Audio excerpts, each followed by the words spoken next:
ನಿನ್ನ ಅಪ್ಪ ಹನುಮಂತ. ನನ್ನ ಅಪ್ಪ ಹನುಮಂತ. ಆ ಹನುಮಂತನ ಮಗ ನಾನು. ನನ್ನ ಹನುಮಂತನಿಗೆ ಮಗ ಅದು ಹೇಗೆ ಅಂತ ನನ್ನ ಪ್ರಶ್ನೆ ಇರುವುದು. ಅದನ್ನು ಹೇಳ್ತೇನೆ. ಹನುಮಂತನಿಗೆ ಮದುವೆ ಆಗಲಿಲ್ಲ. ಮದುವೆ ಆಗದಿದ್ದ ಹನುಮಂತನಿಗೆ ಮಕ್ಕಳಾತಿ ಹೇಗೆ?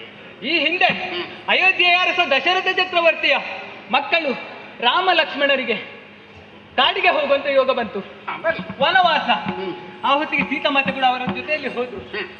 ಆದ್ರೆ ಏನು ಮಾಡೋಣ, ಆ ಲಂಕೆಯಲ್ಲಿರುವಂತಹ ಅರಸ ರಾವಣ ಸೀತೆಯನ್ನು ಅದೇ ಸಮಯಕ್ಕೆ ಕದ್ದೊಯ್ದ, ಲಂಕೆಯಲ್ಲಿರಿಸಿದ. ಅಷ್ಟು ಹೊತ್ತಿಗೆ ರಾಮನಿಗೆ ಸುಗ್ರೀವನ ಸಖ್ಯವೂ ಬೆಳೆಯಿತು.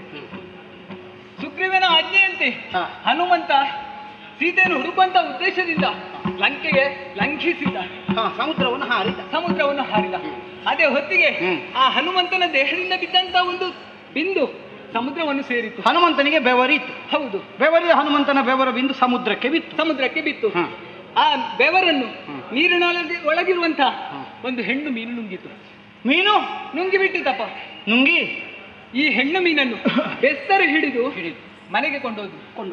ಆದ್ರೆ ಉದರವನ್ನು ಸೀಳುವಂತಹ ಸಂದರ್ಭದಲ್ಲಿ ತುಂಡು ಮಾಡುವಾಗ ಆ ಉದರದ ಒಳಗೆ ವಿಶೇಷವಾದಂತಹ ಒಂದು ಮಗು ಸಿಕ್ಕಿತು. ಮಗು? ಹೌದು. ಆ ಮಗುವೇ ಈ ಮಗು. ಅಂದ್ರೆ ಮೀನಿನ ಹೊಟ್ಟೆಯಲ್ಲಿ ಸಿಕ್ಕಿದ ಮಗು ನಾನು. ಆದ್ರೆ ಅವರೇ ಇಟ್ಟುಕೊಳ್ಳಿಲ್ಲ ಆ ಮಗುವನ್ನು. ಆ ರಾಜ್ಯದ ಅರಸ ಅಂದ್ರೆ ಇಲ್ಲಿ ಅರಸ ಪಾತಾಳದ ಅರಸ ಆ ಮೈರಾವಣಗೆ ಕೊಟ್ಟು ಬಿಟ್ಟು ಆ ಮಗುವನ್ನು.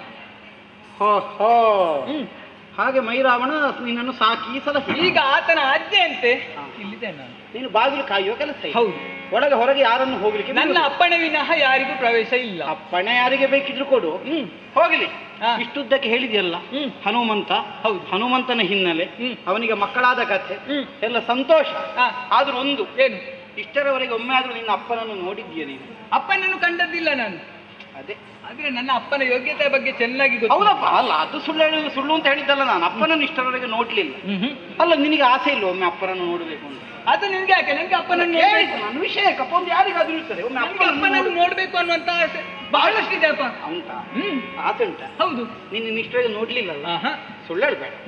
ನಿಜವಾಗಿ ನೋಡ್ಲೇ ಇಲ್ಲ, ಅಪ್ಪನನ್ನು ನೋಡ್ಲಿಲ್ಲ ನಾನು. ಹಾಗಿದ್ರೆ ನಾನೇ ನಿನ್ನಪ್ಪ. ಏನು ಅಪ್ಪ ಅಂತ ಗೊತ್ತಾದ ಮೇಲೆ ಹುಡಿ ಆಗ ಹೇಳಿದ್ದು ನೀನೆ. ಈಗ ಬದುಕೋ ದಾರಿ ಕಾಣ್ತು ನೋಡ್ತಾ ಇದ್ಯಾ? ಓಡಿಸೇನು ನನ್ನ ಅಪ್ಪನ ಯೋಗ್ಯತೆ ಗೊತ್ತಿಲ್ಲ ನಿನಗೆ? ನಿನಗೆ ಅಪ್ಪನನ್ನು ಕಾಣಬೇಕು ಅಂತ ಆಸೆ ಉಂಟು ಅಂತ ಹೇಳಿದ್ದೀರಿ, ಅಪ್ಪನಿಗೆ 4 ಬಾರಿಸಬೇಕು ಅಂತ. ಹಾಗಲ್ಲ, ನನ್ನ ಅಪ್ಪ ಎಷ್ಟು ದೊಡ್ಡ ವ್ಯಕ್ತಿ ಗೊತ್ತುಂಟಾ? ಕ್ಷಣ ಮಾತ್ರದಲ್ಲಿ ಅಣುವಾಗಬಲ್ಲರು, ಮಾತ್ರವಲ್ಲ ಕ್ಷಣ ಮಾತ್ರದಲ್ಲಿ ದೀರ್ಘ ದೇಹಿ ಆಗಬಲ್ಲರು ಅಂಥವರು ನನ್ನಪ್ಪ. ಏನೋ ಬದುಕೋದಾರಿ. ಏನು ನಿನ್ನಯ್ಯನ ಕುರಿತು ನೀನು ಕೇಳಿದಂತಹ ಕಥೆಯ ಮೇಲಿನಿಂದ ನಿನ್ನ ಅಯ್ಯನ ಕುರಿತಾಗಿ ಒಂದು ಅಭಿಮಾನವನ್ನು ತಳೆದಿರುವೆ. ಹೌದು, ಅವನು ಸಾಮಾನ್ಯ ಅಣುಸ್ವರೂಪಿ ಅಲ್ಲ, ಬೃಹದಾಕೃತಿಯನ್ನು ಧರಿಸಬಲ್ಲವ, ವಜ್ರ ಶರೀರಿ. ಹೌದು. ಆದ್ದರಿಂದ ಅಂತವನನ್ನು ಮಾತ್ರ ನೀನು ಹನುಮಂತ ಅಂತ ಒಪ್ಪಿಕೊಳ್ಳುವುದಕ್ಕೆ ಸಾಧ್ಯ ಆಗ್ತದೆ. ಅಷ್ಟೇ ತಾನೇ? ನಾನು ಯಾರು ಯಥಾರ್ಥ ಮಾಡು.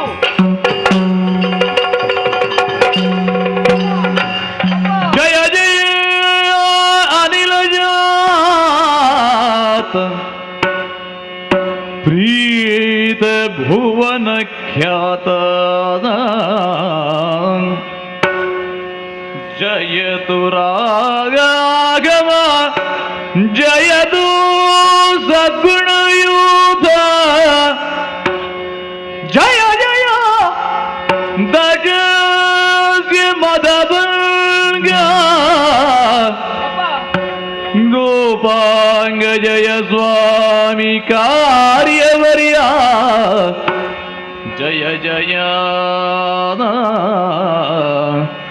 ಜಯತು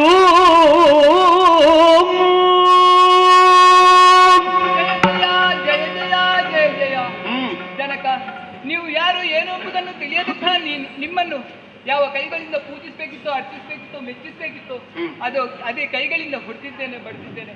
ಯಾವ ಮಾತುಗಳಿಂದ ನಿಮ್ಮನ್ನು ಸ್ತುತಿ ಹಾಡಬೇಕಿತ್ತೋ ಅದೇ ಮಾತುಗಳಿಂದ ನಿಮ್ಮನ್ನು ಬೈದಿದ್ದೇನೆ. ತಿಳಿಯದೆ ಮಾಡಿದ ಅಪರಾಧ ಕ್ಷಮಿಸಬೇಕಪ್ಪ. ಈ ಬಾಲನನ್ನು ಉದ್ಧರಿಸಬೇಕು. ಈಗ ವಿಶ್ವಾಸ ಮೂಡಿತಲ್ಲ ನನಗೆ? ಖಂಡಿತ. ಹಾಗಿದ್ರೆ ಇಷ್ಟು ದೊಡ್ಡ ದೇಹ ನನ್ನ ಎಲ್ಲ ಕೆಲಸಕ್ಕೆ ತುಂಬಾ ಪ್ರಯಾಸ ಆಗುತ್ತೆ. ಮೊದಲನಾಗೆ ಸಣ್ಣ ಮಗನೇ, ಜನಕ, ಮೀನಿನ ಉದರದಲ್ಲಿ ಹುಟ್ಟಿದವನು, ಉದ್ದೇಶಪೂರ್ವಕವಾಗಿ ಅಲ್ಲದೆ ಹೋದರು ನಿನ್ನ ಜನನಕ್ಕೆ ಹಿನ್ನೆಲೆಯಲ್ಲಿ ಕಾರಣ ಸ್ಥಾನದಲ್ಲಿ ನಾನಿದ್ದೇನೆ. ನನ್ನ ಉದ್ದೇಶವೋ ಸಂಕಲ್ಪವೋ ಅದಾಗಿರಲಿಲ್ಲ. ಆದ್ರೂ ಆಗಿ ಹೋಗಿದೆ ಅಂತ ಆದ್ರೆ ಅರ್ಥ ಏನು? ದೈವಚೋದಿತವಾಗಿ ಆಗಿದೆ ಅಂತ ಅರ್ಥ. ದೈವ ಸಂಕಲ್ಪದಂತೆ ಈ ಪೃಥ್ವಿಯ ಬೆಳಕನ್ನು ಕಾಣುವಂತಹ ಅವಕಾಶ ನಿನಗೆ ಬಂದಿದೆ ಅಂದ ಮೇಲೆ ಆ ಜನ್ಮವನ್ನು ಸಾರ್ಥಕಪಡಿಸಿಕೊಡಬೇಕು. ಅಯ್ಯ, ಇಷ್ಟರವರೆಗೆ ನೀನು ಇಲ್ಲಿದ್ದದ್ದು ಕೂಳನಾದಂತಹ ಈ ಪಾತಾಳ ಮೈರಾವಣನ ಭೃತ್ಯನಾಗಿ ಕಾಲವನ್ನು ಕಳೆದಿದೆ. ಹೌದಪ್ಪ. ಅಲ್ಲ, ನಿನಗವ ಆಶ್ರಯ ಕೊಟ್ಟಿರಬಹುದು, ನಿನಗವ ಅನ್ನದಾತ ಆಗಿರಬಹುದು. ಖಂಡಿತ. ಆದರೆ ಒಂದಿದೆ, ಏನಪ್ಪ? ಒಡೆಯನ ಕುರಿತಾದ ನಿಷ್ಠೆ, ಪ್ರಭುವಿನ ಕುರಿತಾದ ವಿಶ್ವಾಸ ಒಬ್ಬ ವ್ಯಕ್ತಿಯಲ್ಲಿ ಎಲ್ಲಿವರೆಗೆ ಬೇಕು? ಲೋಕದ ಹಿತವನ್ನು ಸಾಧಿಸುವಂತಹ ಉದ್ದೇಶದಲ್ಲಿ ಅವನ ಬುದ್ಧಿ ವಿನಿಯೋಗವಾಗುತ್ತಿರುವಾಗ ಮಾತ್ರ. ಯಾವಾಗ ಅವನು ಅನ್ಯಾಯ ಅಕ್ರಮಗಳಿಗೆ ತನ್ನನ್ನು ತಾನು ತೆರೆದುಕೊಳ್ತಾನೆ, ಆಮೇಲೆ ಅವನನ್ನೇ ಅನುಸರಿಸಿಕೊಂಡಿರಬೇಕಾದಂತಹ ಅನಿವಾರ್ಯತೆ ಬುದ್ಧಿವಂತನಾದವನಿಗೆ ಈ ಪ್ರಪಂಚದಲ್ಲಿ ಬರುವುದಿಲ್ಲ. ಒಡ ಹುಟ್ಟಿದಂತಹ ಸಹೋದರನಾದ ರಾವಣನಾದರೂ ತೊರೆದು ಶರಣಶ್ರೇಷ್ಠನಾದಂತಹ ವಿಭೀಷಣ ರಾಮ ಪಾಳಯವನ್ನು ಬಂದು ರಾಮದೇವರ ಮುಂಭಾಗದಲ್ಲಿ ಶರಣಾಗತಿಯನ್ನು ಹೊಂದಿದ. ಹೌದೇ? ಒಂದೇ ತಾಯಿಯ ಬಸರಿಯಿಂದ ಹೊರಗೆ ಬಂದವರು, ಅಣ್ಣ ತಮ್ಮಂದಿರನ್ನುವಂತಹ ಬಾಂಧವ್ಯ ಬಹುವರ್ಷದಿಂದ ನಮ್ಮೊಳಗೆ ನಡೆದು ಬಂದಿದೆ.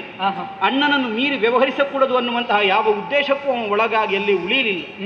ಧರ್ಮ ಜಾಗೃತವಾದಂತಹ ಮತಿಯುಳ್ಳವನಾದ್ದರಿಂದ, ಸದಾ ವಿಷ್ಣುವಿನ ಪಾದದಲ್ಲೇ ತನ್ನ ಅನನ್ಯವಾದಂತಹ ಭಕ್ತಿಯನ್ನು ಕೇಂದ್ರೀಕರಿಸಿದವನಾದ್ದರಿಂದ ರಾಮನ ಪಾಳಯವನ್ನು ಬಂದು ಅವನು ಸೇರಿಕೊಂಡ. ಅಂತವನ ಆದರ್ಶ ನಮಗೆಲ್ಲ ಅನುಸರಣೀಯ ಮಗನೇ. ಖಂಡಿತ. ಆದ್ದರಿಂದಲೇ ನೀನು ಇನ್ನು ಮುಂದೆ ಈ ಪಾತಾಳ ಲಂಕೆಯಲ್ಲಿ ಇರುವುದಲ್ಲ, ನೀನು ನಮ್ಮವರ ಪಾಳಯವನ್ನು ಹೋಗಿ ಸೇರು. 77 ಕೋಟಿ ಕಪಿನಾಯಕರು, 18 ಪದ್ಮ ಮಹಾವಾನರ ಸೈನ್ಯ ರಾಮ ಪಾಳಯವನ್ನು ಅನುಸರಿಸಿಕೊಂಡು ಲಂಕಾಪಟ್ಟಣಕ್ಕೆ ಬಂದದ್ದು. ಘನಘೋರವಾದ ಸಂಗ್ರಾಮ ನಡೆದು ಹೋಯಿತು. ಲೆಕ್ಕ ಹಾಕಿದರೆ ಬಂದದ್ದರಲ್ಲಿ ಬಹಳ ಮಂದಿ ಮಂಗಗಳೇನು ಕಡಿಮೆ ಆಗಲಿಲ್ಲ, ಒಬ್ಬರು ಸಾಯಲಿಲ್ಲ ಮಗ. ಹೌದೇ? ಸತ್ತವರನ್ನೆಲ್ಲ ಮತ್ತೆ ಬದುಕಿಸಿದ್ದೇವೆ ಮೃತ ಸಂಜೀವಿನಿ ವಿದ್ಯೆಯಿಂದ. ದೇವರ ಮಹಿಮೆ. ಆದರೆ ಒಂದು ಕೊರತೆ ಉಂಟು. ಏನಪ್ಪ? ಒಂದು ಮಂಗ ಕಡಿಮೆ ಆಗಿದ್ದಾನೆ ನಮ್ಮ ಪಾಳಯದಲ್ಲಿ. ಅದು ಗಂಧಮಾದನ ನಾಮಕನಾದಂತಹ ಕಪಿ. ಕುಂಭಕರ್ಣನಲ್ಲಿ ಕಾಳಗಕ್ಕಾಗಿ ಹೋದ. ಕಾಳಗಕ್ಕಾಗಿ ಹೋದ ಸಮಯದಲ್ಲಿ ಅವನು ಮುಂಭಾಗದಲ್ಲಿ ಸಿಕ್ಕಿದಾಗ, ನಿನ್ನ ಹೆಸರೇನು? ನಾನು ಗಂಧಮಾದನ. ಗಂಧಮಾದನನ ಅಷ್ಟು ಪರಿಮಳವ ನೀನು ನೋಡುವಂತ ಅಂಗೈಯಲ್ಲಿಟ್ಟದ್ದು ಒಂದು ಹೊಡೆದು ಹೀಗೆ ತಿಕ್ಕಿ ಅವನನ್ನು ಚೂರ್ಣ ಮಾಡಿ ಹೇಳಿದ ಗಂಧಮಾದನ. ಆದ್ದರಿಂದಲೇ ಗಂಧಮಾದನ ನಮ್ಮ ಸೇನೆಯಿಂದ ಕಳೆದು ಹೋಗಿದ್ದಾನೆ. ಆ ಜಾಗಕ್ಕೆ ನೀನಾಯ್ತು. ಖಂಡಿತ. ಒಂದು ಲೆಕ್ಕಾಚಾರ ಬರ್ತಿರ್ಲಿ, ಒಂದಷ್ಟೇ ಹೋಗುವಾಗಿರ್ಲಿ, ಕಡಿಮೆ ಮಾಡುವುದು ಬೇಡ. ಆದ್ದರಿಂದ ಅಲ್ಲಿ ಹೋಗಿ ಸೇರಿ. ಆದ್ರೆ ಅಪ್ಪ, ನೀವು ಈ ಸ್ಥಳಕ್ಕೆ ಬರ್ಬೇಕಿದ್ರೆ ಕಾರಣವಾದ್ರು ಏನು? ನಮ್ಮೊಡೆಯನಾದಂತಹ ರಾಮಲಕ್ಷ್ಮಣರನ್ನು ನಿನ್ನ ಒಡೆಯ ಅಪಹರಿಸಿಕೊಂಡು ಬಂದಿದ್ದಾನೆ. ಸೂರ್ಯೋದಯಕ್ಕಿಂತ ಮುನ್ನ ಅವರನ್ನು ವಶಪಡಿಸಿಕೊಂಡು ಖಳನನ್ನು ವಧಿಸಬೇಕು ಅನ್ನೋ ಉದ್ದೇಶಕ್ಕಾಗಿ ಬಂದಿದ್ದೇನೆ. ಒಳ ಹೋಗುವ ದಾರಿ ಯಾವುದು ಮಗನೇ? ಅಪ್ಪ, ಖಂಡಿತವಾಗಿಯೂ ನೀವು ಈ ದಾರಿಯಾಗಿ ಹೋದ್ರೆ ಆತನನ್ನು ಎದುರಿಸೋದಕ್ಕೆ ಸಾಧ್ಯ ಇಲ್ಲ.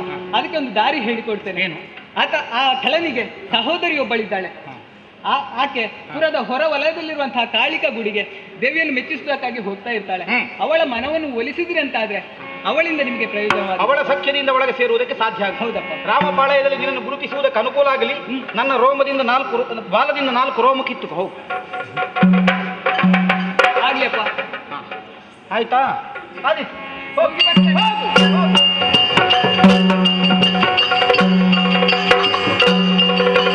ಜಯ ಜಗನ್ಮಾಯಗೆ ಚಿನ್ಮಯಗೆ ಭವಭಯ ನಿವಾರಿಣಿ ರಯಗೆ ಪರಿಪೂರ್ಣೋಲಾದಿಗೆ ಪರಜೀವನ ರಸಿಗೆ ಪರಮ ಪಾವನೆ ಪಂಕಜ ಪಾಣಿಗೆ ಜಯತೂ ಕಾಳಿ ಕಾತ್ಯಾಯಿನಿ ರಕ್ಷಸಮ್ಮ, ಕಾಪಾಡು ಕಾಪಾಡು ತಾಯೇ ರಕ್ಷಿಸು.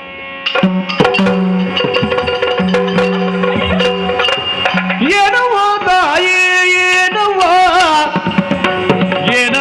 ತಾಯಿನಿ ಮಧ್ಯರಾತ್ರಿಯಲ್ಲಿ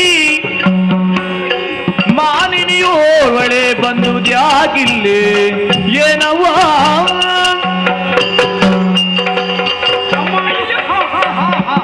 ಭಯಗೊಳ್ಳಬೇಡ ತಾಯಿ. ಮಧ್ಯರಾತ್ರಿ ಕಾಲ ಇದು. ಒಬ್ಬಂಟಿಗಳಾಗಿ ಕಾಳಿಕಾಲಯವನ್ನು ಸೇರಿದ್ದಿ. ಮನಸ್ಸಿನಲ್ಲಿ ಯಾರನ್ನು ಅನನ್ಯವಾಗಿ ಆರಾಧಿಸುವುದಕ್ಕೆ ತೊಡಗಿದ್ದಿ. ಕಣ್ಣಿನಲ್ಲಿ ನೀರು ಸುರಿಯುತ್ತದೆ, ಮುಖದಲ್ಲಿ ಕಾಂತಿ ತಗ್ಗಿದೆ. ಯಾರಮ್ಮ ನೀನು? ನಿಮ್ಮ ದುಃಖಕ್ಕೆ ಕಾರಣ ಏನು ಹೇಳು. ನಾನು ಯಾರು ಅಂತ ಕೇಳ್ತೀನಿ, ನೀನ್ ಯಾರು ಅಂತ ಗೊತ್ತಾಗ್ಲಿಲ್ಲ. ನನ್ನ ಪರಿಚಯ ಆಗಲಿಲ್ಲ. ಗೊತ್ತಾಗ್ಲಿಲ್ಲ. ಶ್ರೀರಾಮಚಂದ್ರನ ಬಂಟನಾದಂತಹ ಹನುಮಂತನ ಮಗನು ವಾಯುಸುತನು. ಲೇಸಾಯಿತಯ್ಯ ವಾಯುಜಾತ ನಾನಿನ್ನೇ ಸುಧರ್ಣೆಳೋ ಸುಪ್ರಖ್ಯಾತ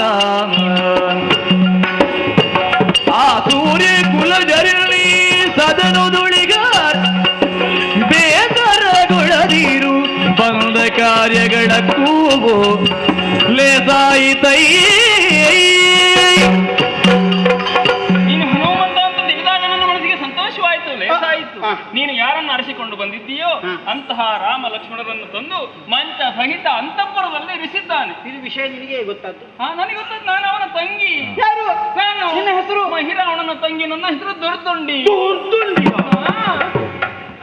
ಹೆಸರು ಮಾತ್ರ ಹಾಗೆ, ಆದ್ರೆ ನಿನ್ನನ್ನು ನೋಡಿದ್ರೆ ಹಾಗಿಲ್ಲ. ನೀನು ನಿಜವಾಗಿಯೂ ಸುಮುಖಿಯೇ ಆಗಿದ್ದು. ಹೌದು ಅಮ್ಮ.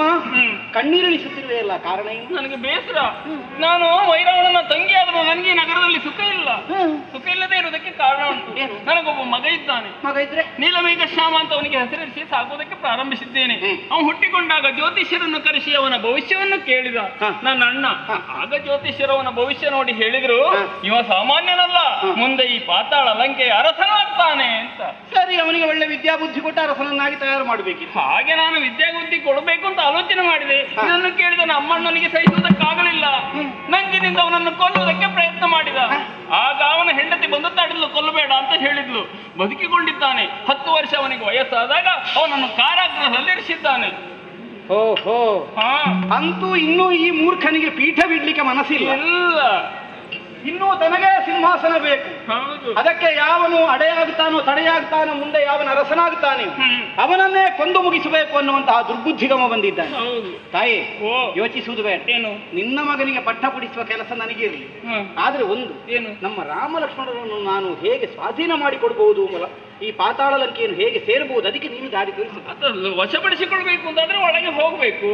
ಒಳಗೆ ಹೋಗ್ಬೇಕು ಅಂತಾದ್ರೆ ಅಷ್ಟು ಸುಲಭ ಇಲ್ಲ, ಬಹಳ ಕಷ್ಟ ಇದೆ.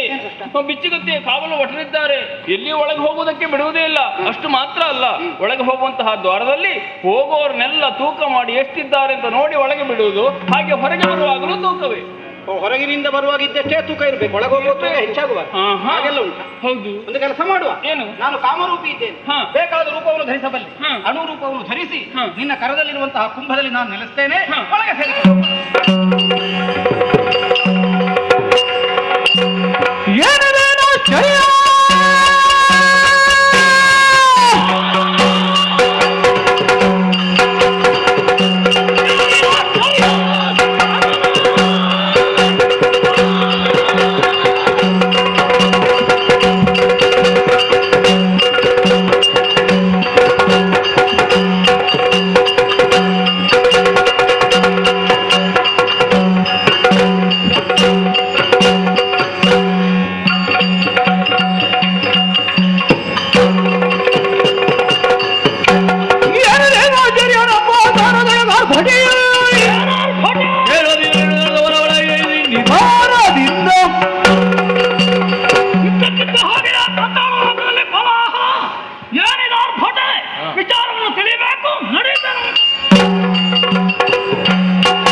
ಕಡಲೆ ತಂದು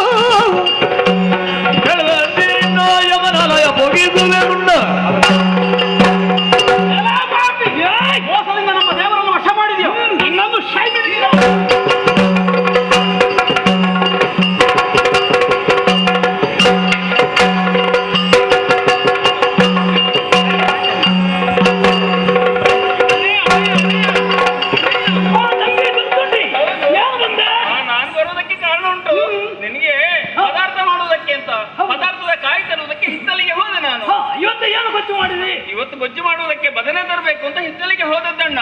ಆದ್ರೆ ಹಿತ್ತಲಿನಲ್ಲಿರುವ ತರಕಾರಿ ಏನು ಉಳಿಲಿಲ್ಲ. ಯಾಕೆ ಉಳಿಲಿಲ್ಲ? ಮಂಗಣ್ಣ ಮಂಗಣ್ಣ ಮಂಗಣ್ಣ ಅಲ್ಲ, ಅಲ್ಲಿ ಮಂಗ ಅಂತ ವನದಲ್ಲಿ ಮಂಗನೇ. ಮಂಗನನ್ನ ಹಚ್ಚಿ ನಾನು ಬರ್ತೇನೆ, ನೀನು ಹೋಗು. ನಾನು ಹೋಗುದ? ಅಣ್ಣ ನನ್ನ ಮಗನಿಗೆ ಪಟ್ಟ. ಮಗನಿಗೆ ಪಟ್ಟ ಕೊಡುವ ಅಣ್ಣ ಯಾವ ಈಗ ಹೋಗಿ ಈಗ ಹೋಗಿ ಈ ಕಪ್ಪಿಗೆ ಸರಿಯಾದ ಬುದ್ಧಿ ಕಲಿಸಬೇಕು.